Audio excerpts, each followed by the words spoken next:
और ज्ञान भी कैसा होना चाहिए? भगवत रूपी ज्ञान।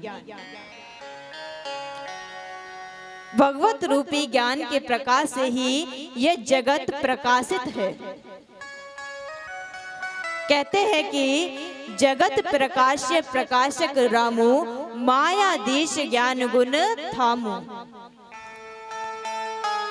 तो जगत के प्रकाश से ही ये जगत प्रकाशित है।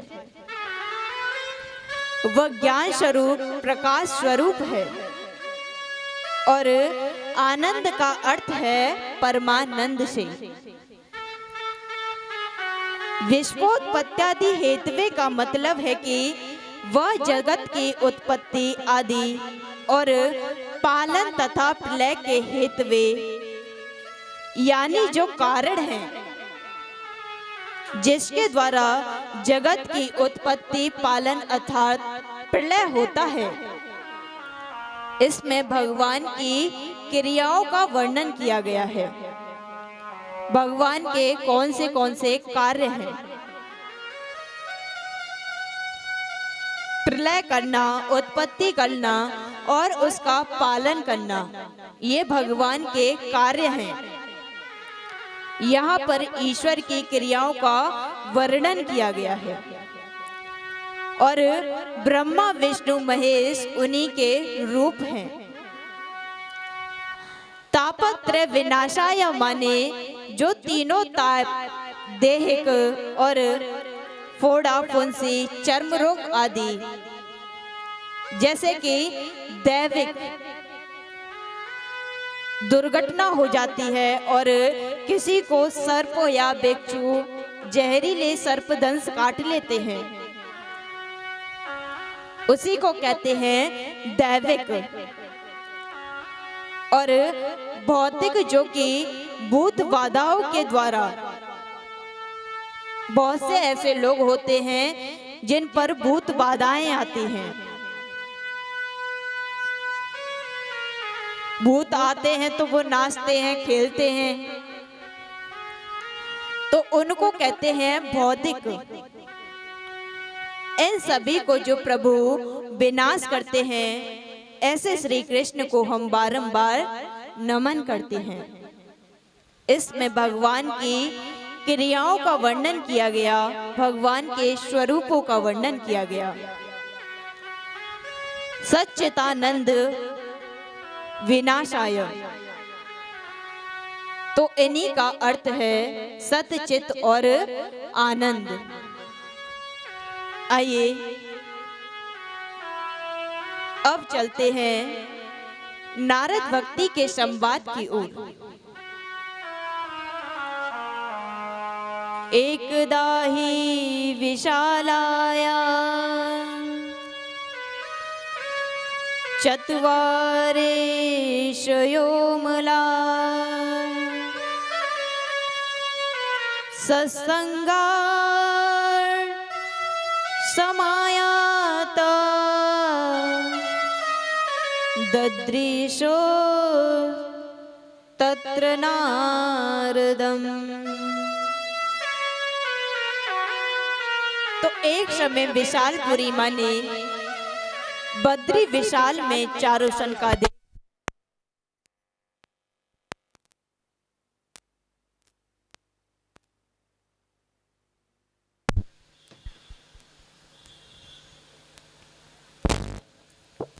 श्री राधे बोली वृंदावन बिहारी लाल की। एक समय बद्री विशाल में चारों सनकादिक कौन कौन है बताइए?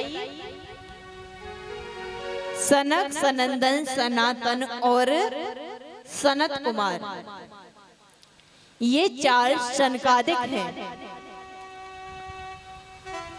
ये सत्संग के लिए आए और वहीं पर उन्हें नारद जी से भेंट हुई। अब सनकादिक ने पूछा कि नारद जी आप इतने उदास क्यों लग रहे हो? बड़ी जल्दीबाजी में दिख रहे हो। आप कहां से आ रहे हो और कहां को जा रहे हो? पूछते हैं कि आपका क्या खो गया है? अनासक्त महापुरुष इतनी चिंतित रहने का कारण भला क्या हो सकता है?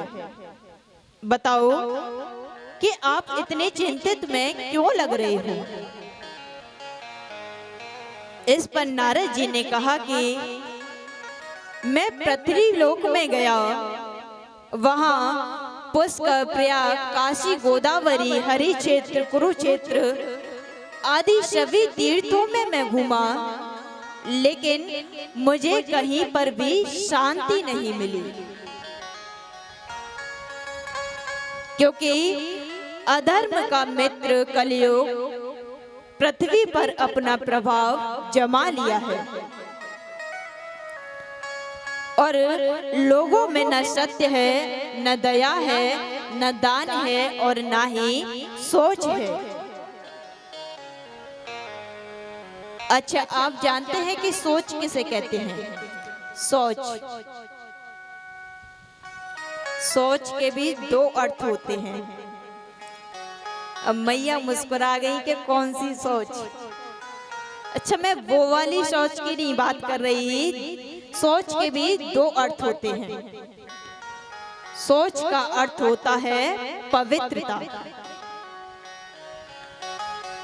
तो अब मैया, अब आपको पता चल गया कि सोच के भी दो अर्थ होते हैं।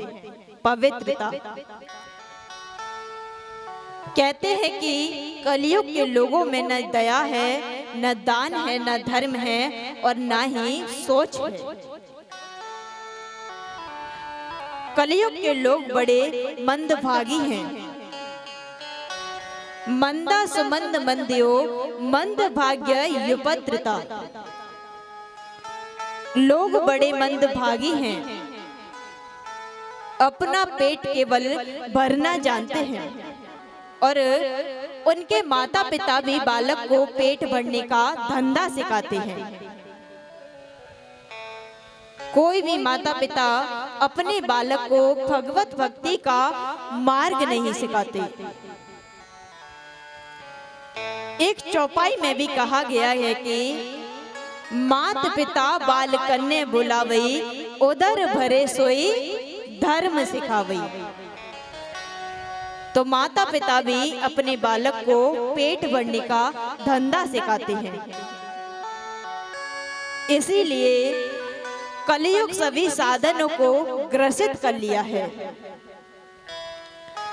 तो नारद जी ने कहा कि मैं घूमता घूमता वृंदावन में यमुना जी के किनारे गया और वहां देखा कि एक तरुणी स्त्री जोर जोर से रो रही है और उसके समीप दो वृद्ध पुरुष पड़े हैं। वो दो वृद्ध पुरुष अचेता अवस्था में सो रहे हैं और वृद्धा अवस्था की कमजोरी के कारण लंबी लंबी सांसें ले रहे थे और उठने में उनको बड़ी कठिनाइयां हो रही थी। बहुत स्त्रियां उस रोती बाला को समझाने बुझाने में लगी थी। नारद जी ने कहा कि मुझको देखकर वह बेचैन होकर बोली, भोवो साधु छड़ंतिष्ठ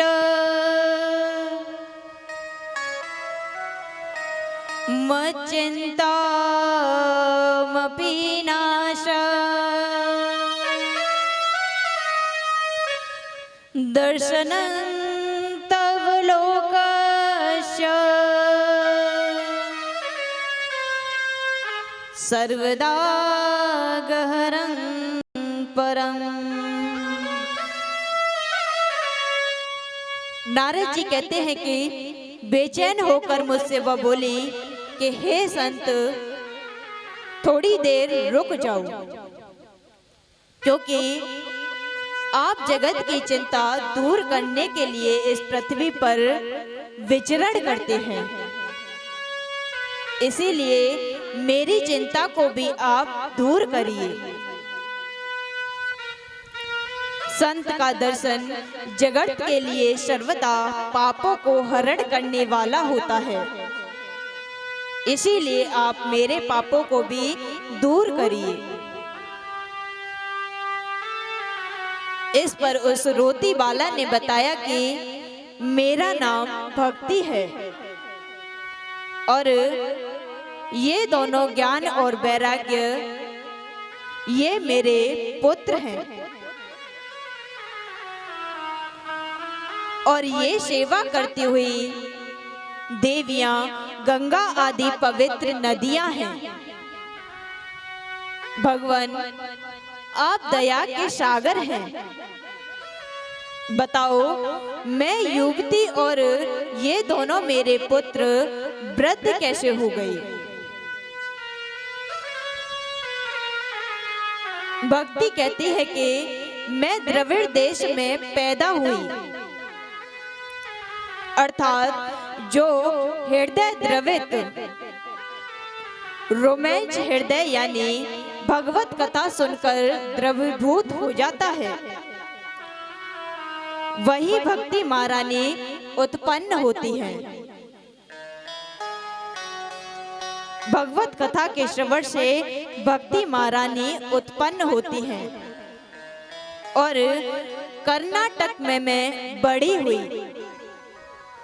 कर्नाटक जो कानों से हरि कथा श्रवण करने से भक्ति महारानी बढ़ती है और गुजरात में बूढ़ी हो गई। गुजरात यानी गुजरात जो कि रात और दिन भजन के बिना गुजर रहा है, तो भक्ति महारानी वहां बूढ़ी हो रही है। वह कहती है कि वृंदावन के सहयोग से मैं युवती हो गई हूँ। आप समाधान करें कि मैं युवती हो गई लेकिन मेरे पुत्र वृद्ध के वृद्ध ही रह गई।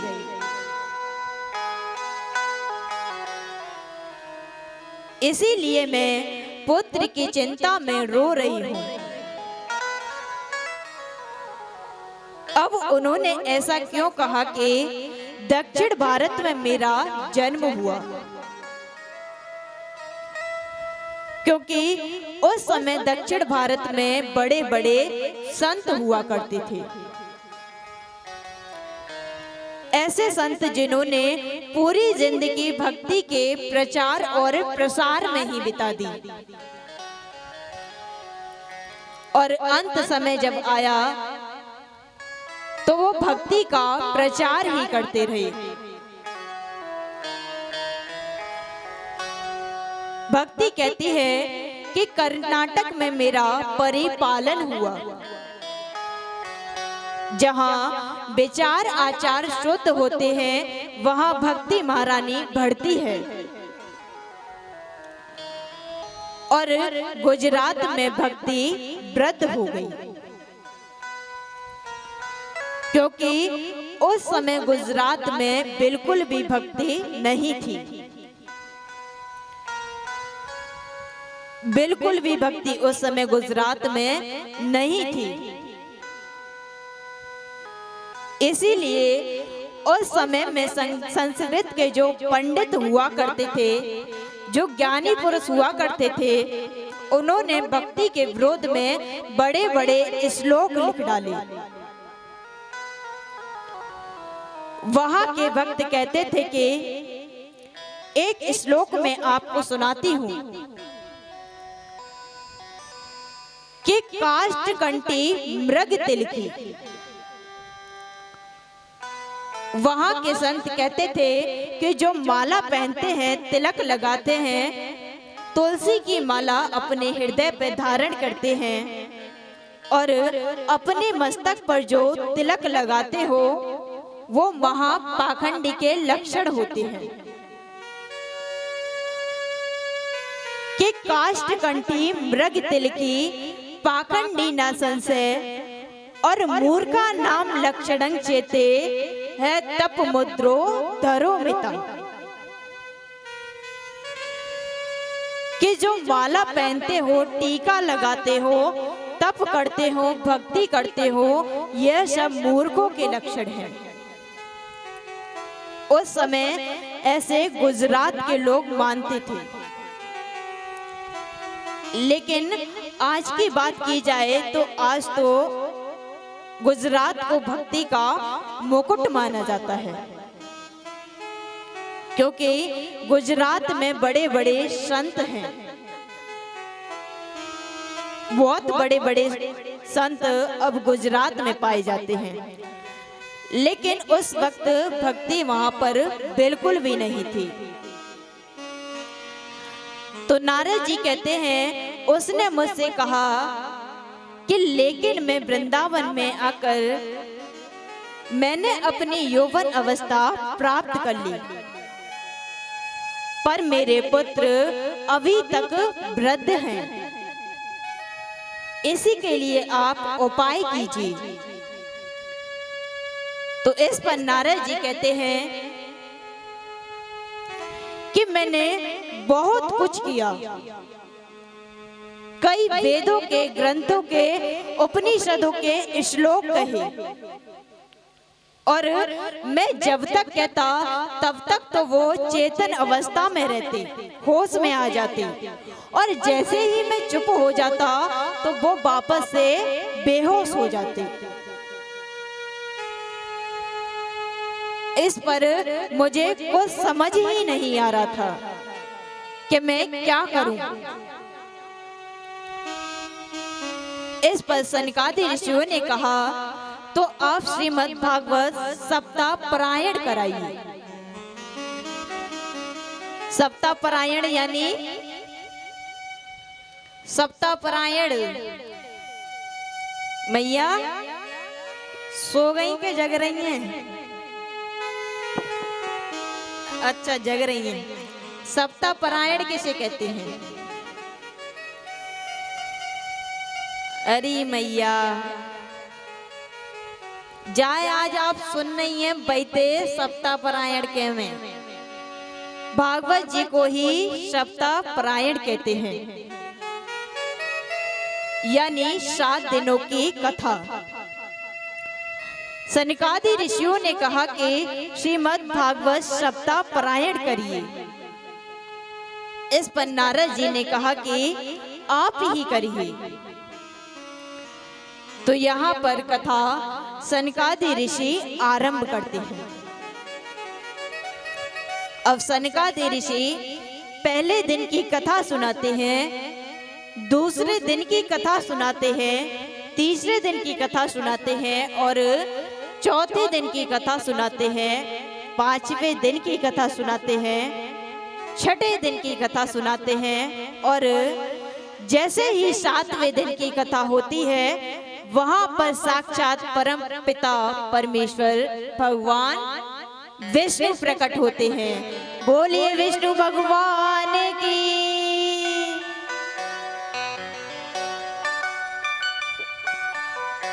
अब यहाँ पर साक्षात विष्णु जी प्रकट हुए।